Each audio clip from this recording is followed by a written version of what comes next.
呢一個起屋知識 Day 9，天窗應該放喺邊度？喺高級嘅示範單位，成日都會見到天窗，睇落好靚。但你知唔知道一塊天窗係可以貴過你成個客廳嘅燈？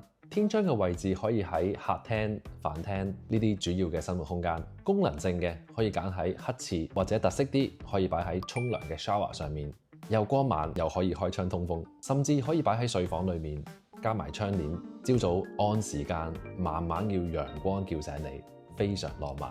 理想係好美好嘅，但電動天窗嘅價錢係固定天窗嘅4到5倍。一塊700乘以550嘅電動天窗，加埋窗簾，價錢超過3000蚊，而且未計安裝費同埋 builder 利潤。呢個價錢喺同樣嘅地方，你可以裝30盞射燈。所以考慮完價錢，如果你選擇嘅係最平嘅固定天窗，唔加窗簾嘅話，咁你就要記住，如果你唔想夏天室外嘅陽光直射到客廳，令溫度急升，咁你就要避免喺間屋嘅西面安裝天窗。我係墨爾本嘅建築顧問Don，記得 follow我 ，save 低呢條片，我會每日話俾你知更多起屋嘅知識。我哋聽日見。